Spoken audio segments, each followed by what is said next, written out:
Chapter 6. Into the Forest. "I wish the Macready would hurry up and take all these people away," said Susan presently. "I'm getting horribly cramped." "And what a filthy smell of camphor," said Edmund. "I expect the pockets of these coats are full of it," said Susan, "to keep away the moths." "There's something sticking into my back," said Peter. "And isn't it cold?" said Susan. "Now that you mention it, it is cold," said Peter. "And hang it all, it's all wet too. What's the matter with this place? I'm sitting on something wet. It's getting wetter every minute." He struggled to his feet. "Let's get out," said Edmund. "They've gone." Oh, said Susan suddenly, and everyone asked her what the matter was. "I'm sitting against a tree," said Susan. "And look, it's getting light over there." "By Jove, you're right," said Peter. "And look there, and there. It's trees all around. And this wet stuff is snow. Why, I do believe we've got into Lucy's wood after all." And now there was no mistaking it, and all four children stood blinking in the daylight of a winter day. Behind them were coats hanging on pegs. In front of them there were snow-covered trees. Peter turned at once to Lucy. "I apologise for not believing you," he said. "I'm sorry. Will you shake hands?" "Of course," said Lucy, and did. "And now," said Susan, "what do we do next?" "Do?" said Peter. "Why, go and explore the wood, of course." "Ugh," said Susan, stamping her feet. "It's pretty cold. What about putting on some of these coats?" "They're not ours," said Peter doubtfully. "I'm sure nobody would mind," said Susan. "It isn't as if we wanted to take them out of the house. We shan't take them even out of the wardrobe." "I never thought of that, Sue," said Peter. "Of course, now you put it that way, I see. No one could say you had bagged a coat as long as you leave it in the wardrobe where you found it.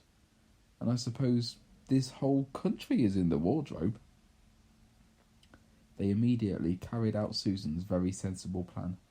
The coats were rather too big for them, so that they came down to their heels, and looked more like royal robes than coats when they had put them on. But they all felt a good deal warmer, and each thought that the others looked better in their new get-up, and more suitable in the landscape. "We can pretend that we are Arctic explorers," said Lucy. "This is going to be exciting enough without pretending," said Peter, as he began leading the way forward into the forest. There were heavy, darkish clouds overhead, and it looked as if there might be more snow before the night.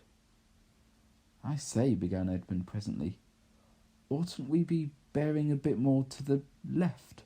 That is, if we are aiming for the lamp-post?" He had forgotten for a moment that he must pretend to have never been in the wood before. The moment the words were out of his mouth, he realised that he had given himself away. Everyone stopped. Everyone stared at him. Peter whistled. "So you really were here," he said. "That time Lou said she'd met you in here, and you made out that she was telling lies." There was dead silence. "Well, of all the poisonous little beasts," said Peter, and he shrugged his shoulders and said no more. There seemed, indeed, no more to say, and presently the four resumed their journey. But Edmund was saying to himself, "I'll pay you all out for this." "Where are we going anyway?" said Susan, chiefly for the sake of changing the subject. "I think Lou ought to be the leader," said Peter. "Goodness knows she deserves it." "Where will you take us, Lou?" "What about going to see Mr. Tumnus?" said Lucy. "He's the nice fawn I told you about." Everyone agreed to this, and off they went, walking briskly and stamping their feet. Lucy proved to be a good leader. At first she wondered whether she would be able to find the way, but she recognised an old-looking tree in one place and a stump in another, and brought them on to where they became uneven, onto a little valley, and at last to the door of Mr. Tumnus's cave. But there was a terrible surprise awaiting them. The door had been wrenched off its hinges and broken to bits. Inside, the caves were dark and cold, and had a damp feel, and a smell of a place that had not been lived in for several days. Snow had drifted in from the doorway and was heaped on the floor, mixed with something black. It turned out to be charred sticks and ashes from the fire. Someone had apparently flung it about the room and then stamped it out. The crockery lay smashed on the floor, and pictures of the fawn's father had been slashed into shreds with a knife. "This is a pretty good washout," said Edmund. "Not much good coming here." "What is this?" said Peter, stooping down. He had just noticed a piece of paper which had been nailed through the carpet in the floor. "Is there anything written on it?" asked Susan. "Yes, I think there is," answered Peter, "but I can't read it in this light. Let's get out into the open air." They all went out into the daylight and crowded round Peter as he read out the following words. "The former occupant of these premises, the Fawn Tumnus, is under arrest and awaiting his trial on charge of high treason against Her Imperial Majesty Jadis, Queen of Narnia, Chatelaine of Cair Paravel, Empress of the Lone Islands, etc. Also of comforting her said Majesty's enemies, harbouring spies, and fraternising with humans. Signed, Morgram, Captain of the Secret Police. Long live the Queen." The children stared at each other. "I don't know that I'm going to like this place after all," said Susan. "Who is this Queen Lou?" said Peter. "Do you know anything about her?" "She isn't a real queen at all," answered Lucy. "She's a horrible witch, the White Witch. Everyone, all the wood people, hate her. She had made an enchantment over the whole country, so that it is always winter here and never Christmas." I wonder if there's any point in going on," said Susan. "I mean, it doesn't seem particularly safe here, and it looks as if it won't be much fun either. And it's getting colder every minute, and we bought nothing to eat. What about just going home?" "Oh, but we can't, said Lucy suddenly. "Don't you see? We can't just go home, not after this.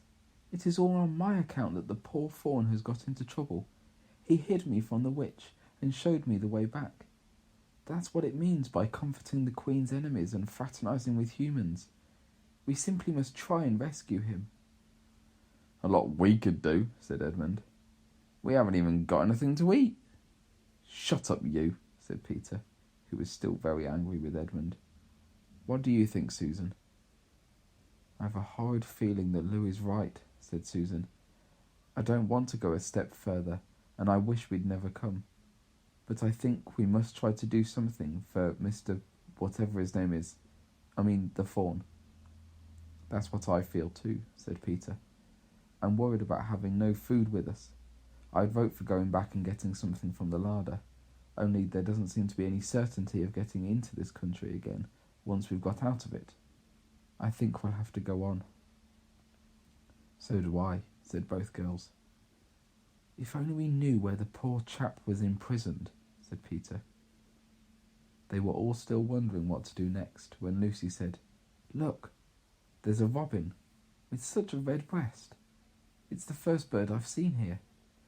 I say, I wonder, can birds talk in Narnia?